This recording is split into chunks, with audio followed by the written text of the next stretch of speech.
Hello and welcome back to my channel. This is a Yamaha Aerox Version S and I've owned this vehicle for exactly 2 months. I've clocked 1000 kilometers and I just got its first service done. I'll just start with a quick walk around of this scooter. It actually looks very nice in this ice Fluo Vermilion color. Looks very premium. To some people this may look a bit polarizing, but personally I find it attractive. There are some cheap plastics used. For example, if you see the glove box right here, I had to like click it thrice, and also you cannot really fit in your phone. So this is an S23 Ultra and it doesn't go in. Nope. Also the fuel lid is also a little soft. You can see how it flexes, but otherwise the overall fit and finish levels are quite decent. The switchgear quality is average, mirrors not so functional, and this instrument cluster has very poor visibility during bright daylight. I can see it, but then when you're riding and when the sun is right above you, you can't really see anything. So anyways, the seats are very comfy. You have like a lot of space to move around, even for the pillion. The seats are good, but not the suspension. I'll come to that later. In most vehicles, when you start, you'll hear that engine crank, but check this out. That was so smooth, so silent. It's because a conventional starter motor is not used here. There's a 12-volt battery, and there is the stator coil somewhere near the engine mount, and the current from the battery is sent to the coil and it rotates the crankshaft. So this results in a smooth engine start. Even the idle start-stop mechanism, when the engine is restarted, it doesn't crank the engine. So I like that feature. And it has full LED lighting. It has these LED DRLs, LED headlights, LED tail lights, and okay, it doesn't have full LED lighting because the indicators are halogen. And it's got these nice 14-inch alloy wheels, and I really like that orange rim. I really dig the looks of Yamaha Aerox, and in the past 2 months of ownership, I can say that this scooter does turn a lot of heads. Whenever I stop at the fuel station or at the signal, I've seen people looking at it, not just men. Looks like some women also fancy the looks of Aerox, and so many people have just walked up to me and asked random questions about how efficient the scooter is, and what's the top speed, and what is it like to drive, and so on. So yeah, maybe polarizing, but it surely does draw a lot of attention. And this is the throw of the headlight at night. This is the low beam and this is the high beam. I would say the visibility from the headlights is adequate, especially in city conditions. It doesn't have those premium projector setup that you find in many motorcycles these days, but if you're just comparing this with other scooters in the segment, I'd say the headlights are a 7 out of 10. Next up, I'm going to add some footages of acceleration and top speed runs. Keep in mind, this had to be done at night because the speedometer is not really visible during daylight, so making a video without showing the speedo doesn't make sense to me.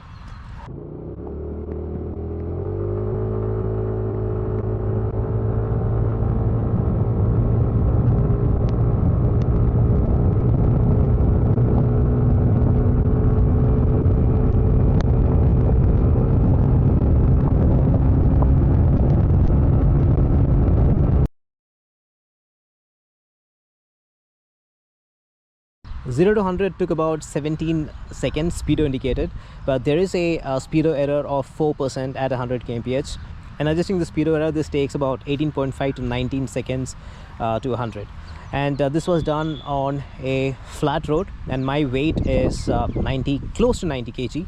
A lighter rider could maybe get a better 0 to 100 timing. Also, the top speed that I was able to achieve was 118 on the speedo on a straight road, and I wasn't slipstreaming, I was sitting upright. So 118 on the speedo, and it was about 112 on the GPS. Now this is not phone GPS, this is GoPro GPS, which uses 10 Hz refresh rate, which is more accurate. And I also verified this with the Y-Connect app. The data shown in the Y-Connect app is pretty accurate. So when I did 117 on the Speedo, the app actually showed 110 and the GPS showed 111. So they're kind of close, just a very minor difference.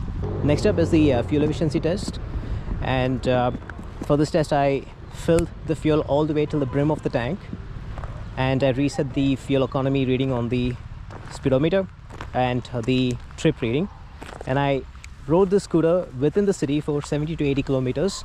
And I'm just gonna add random short clips of me riding in the city, in ghat roads, in moderate traffic, in heavy traffic. And by the end of it, I'll be visiting a fuel station and I'll refill the tank and divide the distance covered by the quantity of fuel filled. That would give us the tank to tank fuel efficiency. Okay, I see some bad roads ahead, and if I'm going over them gently like this, it's not bad. It's not really going to bother you that much, but you have to go over them really slow. The suspension is stiff.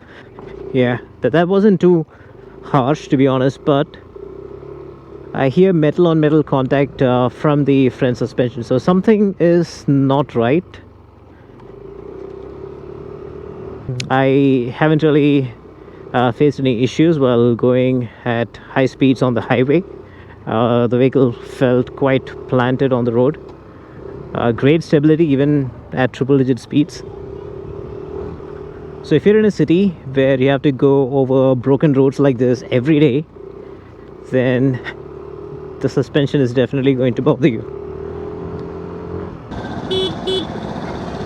I mentioned earlier about poor visibility. I mean, can you see this here? The negative LCD console, it's practically useless. I can't read anything. In the past, whenever I've rode a scooter or even a car with a CVT transmission, the rubber band effect was very evident, but that's not the case with this scooter. So regardless of what rev band you're in, be it low end, mid range or top end, as soon as you bring the throttle open, it instantly pulls. You know, it's very responsive.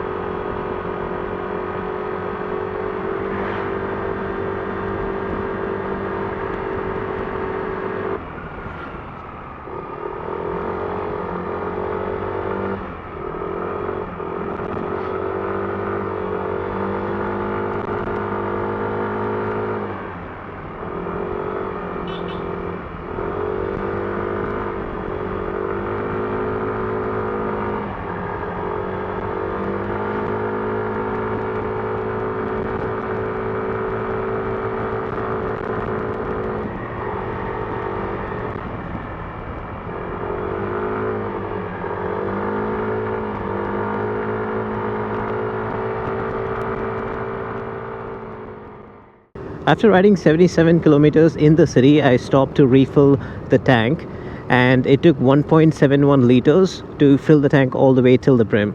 So dividing 77.3 by 1.71, that's a real-world fuel efficiency of over 45 kmpl. And surprisingly, the MID indicated fuel efficiency was lower than the actual tank-to-tank fuel economy. I have really grown fond of the scooter over the past 2 months. It's fun to ride. It has great performance, great fuel economy. It's very stable on the highway, very light and easy to flick around in city traffic.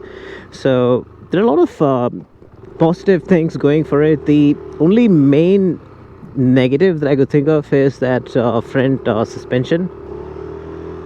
I read some reviews online where some owners have switched from the 10W 4 coil that comes from factory to a thicker grade 20W 4 coil from Motul, and that seems to have improved the damping a bit. So I'm going to give that a shot, and I hope it works for me. Well, that's it for today's video. Thanks for watching. I hope you found the video useful. Drive safe, and I'll see you in the next one.